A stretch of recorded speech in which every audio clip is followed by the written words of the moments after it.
झोपून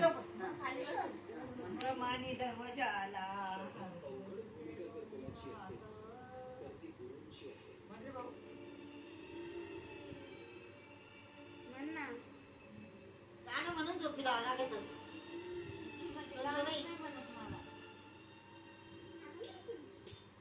म्हण गाणं म्हण पटकन. शाळेतलं म्हण नाही तर एखादं म्हण पटकन.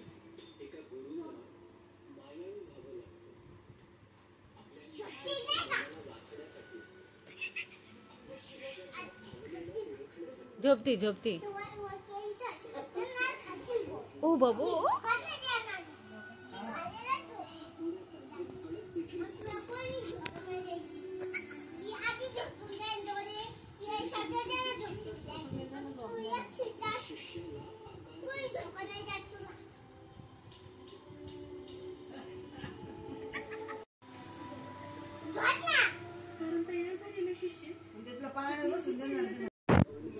गाणं म्हण ती लगेच झोपत.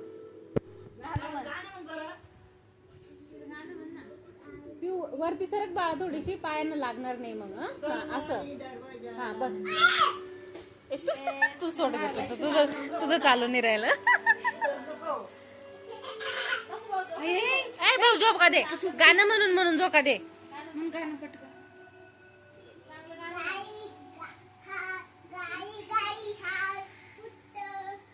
हाड हाड कुत्त. ए गाणं म्हणणं चांगलं. चांगलं गाणं म्हण. पिऊताई झोपूनच गेली पाहिजे डायरेक्ट.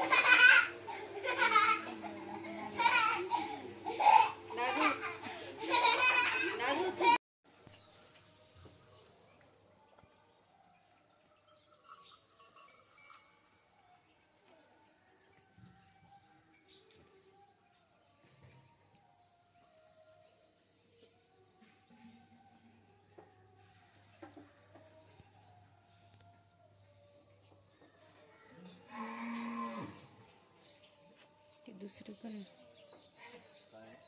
गाय.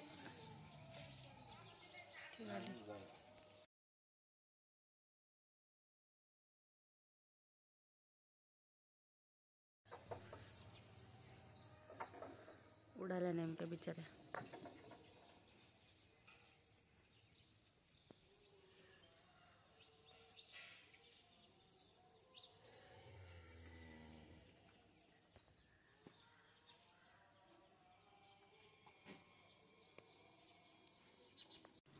रात्री उशिरा पोचल्यानंतर दुसऱ्या दिवशी आम्ही निघालो सकाळी 9-1 वाजेच्या आसपास. ॲक्च्युली त्या टायमिंगला गर्दी कमी असते. आम्ही तिथंच गावात असल्यामुळे आम्हाला माहिती आहे कधी गर्दी कमी कधी जास्त. तर सासूबाई बोलल्या की आपण 9पर्यंतच निघून जाऊ, नाहीतर पुलावर चालायला जागा राहत नाही. एवढाच एक पूल आहे फक्त. पुलावरून जाताना आम्हाला असे मासे दिसले. बघा किती सुंदर मासे आहेत. खूप होते. आणि मग आतमध्ये दुकानं अजून लागलेले नव्हते. लागतच होते दुकान, बिकॉज आम्ही लवकर निघालो होतो ना. आणि इकडे कीर्तन चालू होतं आणि इकडे एक अखंड भजन चालू असतं. अखंड. तर तिकडच्या बाजूला लोक बसले. गर्दी तुम्ही बघू शकता. गर्दी फार कमी आहे बिकॉज सकाळची वेळ होती. सकाळच्या वेळेला गर्दी कमीच असते. आणि नाहीतर मग अजून 10-11च्या टायमिंगला तर इथे चालायला जागा राहत नाही. म्हणजे फार गर्दी. लोटून दुकानं लागतच होते. त्याच्यामुळे घेण्यासारखं काही असं काही नव्हतं. बोर्ड वगैरे लागलेले होते. ते वरती नाव दिसतंय शनेश्वर जागृत देवस्थान श्री क्षेत्र देवगाव शनी. मग तिथे पुढे नाही इथे गाय वासरूचं दर्शन घेतलं. तिकडे मागे लाईन लावून दर्शन घ्यावं लागतं. पादुका आहेत त्या बाबांच्या, गंगागिरी महाराजांच्या. तर दर्शन वगैरे घेतलं आम्ही. सुरुवातीला जरा आणि इतकी गर्दी होती. 300 एकरच्या वर एरियामध्ये ते कार्यक्रम होता तो. खूप गर्दी होती. यात्रा वगैरे सगळं धरून एकदम डेंजर.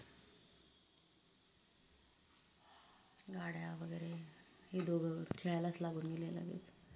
हे बघा सासूबाई आणि सासऱ्यांसोबत होती मी. स्टोवाचे पप्पा त्यांचे फ्रेंड्स आल्यामुळे त्यांच्याकडे गेले होते. हे बघा हे माझे सासू सासरे आहेत. तर पोरं सोडतच नव्हते त्यांना. माझ्याकडे तर स्पृहा आलीच नाही. तिकडेच होती. तर आमचे पप्पा बोलले की आपण आधी तिकडे जाऊ, कीर्तन वगैरे बघू. ही शाळा आहे देवगावची. चाललं होतं असं.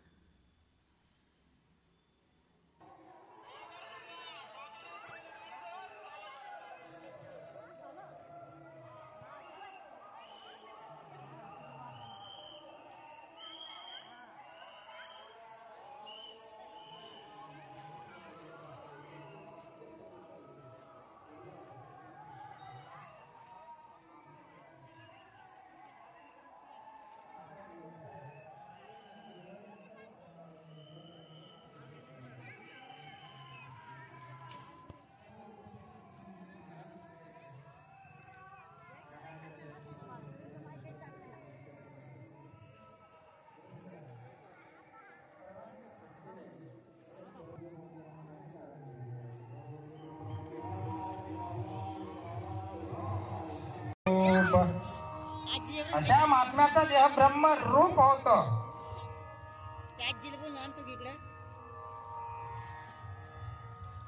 आता उदास म्हणजे काय, ब्रह्म म्हणजे काय आणि ब्रह्म रूप कर्ण सस्कुली ही कानाला दिलेली उपाधी आहे. कर्ण म्हणजे कान, सस्कुली म्हणजे करंजी. करंजी सारखा ज्याचा आकार तो कान. करंजी ही कान नाही आहे, पण कानाचं ज्ञान करून दिलं. कानापेक्षा वेगळी आहे विठाला. ऐकू घेते नाही.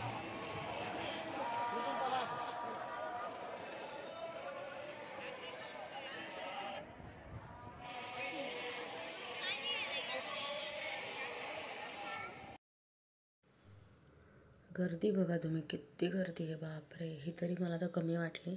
आमच्या सासूबाई म्हणत होत्या की ही तरी कमी गर्दी आहे, फार गर्दी होईल म्हणे अजून. ही हात धुण्याची व्यवस्था केलेली होती.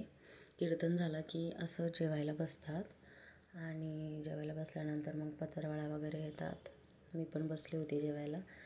तर आणि सासूबाई सांगत होत्या की ती आमटी जर खाल्ली तर माणूस आजारी पडत नाही वगैरे वगैरे, त्याला काही होत नाही, असं आहे ते काहीतरी. तर हे बघा, भाकर चपाती वगैरे सगळं येतं आणि हे बनवलेल्याने लोक दान करतात. लोक घरून घेऊन येतात, ट्रॅक्टरच्या ट्रॅक्टर, गावाच्या गावं इथे आणून देतात. भाकरी, आमटी बनवली जाते. असा काला चोरायचा आणि त्याच्यावर आमटी टाकायची आणि टँकरच्या टँकर आमटी असते. मी तुम्हाला टँकर पण दाखवते की टँकरच्या टँकर आमटी. ते लांब जर तुम्ही बघू शकत असाल तर त्या टँकर आहेत आमटीच्या. आणि कांदा वगैरे आम्हाला शेजारून मिळाला मागच्या लाईनमधनं. हे वाढणारे लोक आहे आणि व्हॉलंटियर. हे बघा, हे चांगले लोक आहेत, चांगल्या घरचे लोक आहेत. तसे व्यवस्थित प्रत्येकजण सेवा देत असतं तिथे, वाढप्याचे काम करायचं.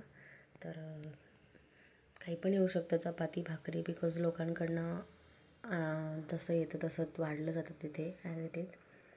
तर प्रत्येकाने असा काला चोरून घेतलेला होता आणि आमटीची वाट बघत होते सगळेजण. या लेडीज अशा कॅरेटमध्ये भरून वाटत होत्या आणि एकजण मीठ वाढायला. या ती बाई आमटी घेऊन येते, आमटी वाढणारी.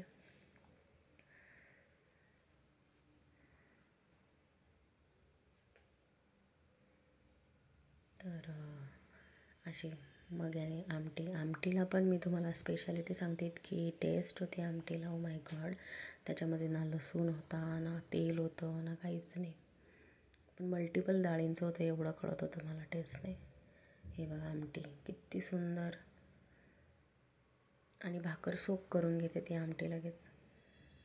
त्या दिवशी माझ्या स्पृहाने पण पोटभर जेवण केलं, तिला खूप आवडली आमटी. हे बघा भाकरी, आमटी. आणि तुम्ही त्याच्यानंतर जेवणानंतरची ना गर्दी बघा किती आहे. खूप लांबून लांबून लोक येतात आणि खूप सुंदर येते. डायरेक्ट डोळे सुकावणारं दृश्य, एकदम सुंदर. एवढी गर्दी, यात्रा भरलेली असते अजून. आता यात्रेचं एवढं या ब्लॉगमध्ये बसणार नाही, बट मी शूट काय केलं ते दाखवते तुम्हाला. काय काय विकत घेतलं आम्ही ते दाखवते तुम्हाला मी. हे असं पोरांना आजीबाबा सांभाळत होते. आम्हाला काही सांभाळायचं टेन्शनच नसतं घरी गेल्यानंतर, आजीबाबा बघून घेतात. आम्ही जेवण झाल्यानंतर चाललो होतो स्पृहाच्या पप्पांना भेटायला, बिकॉज ते शाळेजवळ होते ना. तर मग आम्ही चाललो होतो हळूहळू. नंतर रात्रीचं पण गेलो होतो आम्ही, ते पण दाखवते. हे बघा रात्रीचं दृश्य. तर आमच्या आजी तिथे अखंड भजन जिथे चालू आहे तिथे 8 दिवसापासून आजी तिथेच आहेत आमच्या इथे. तर आम्ही आजींना घ्यायला आलो होतो घरी, की चला बा आजच्या दिवस घरी आम्ही आलो आहे म्हणून. तर मग आम्ही आजींना घ्यायला गेलो. बघा तुम्ही आता ह्या वाजता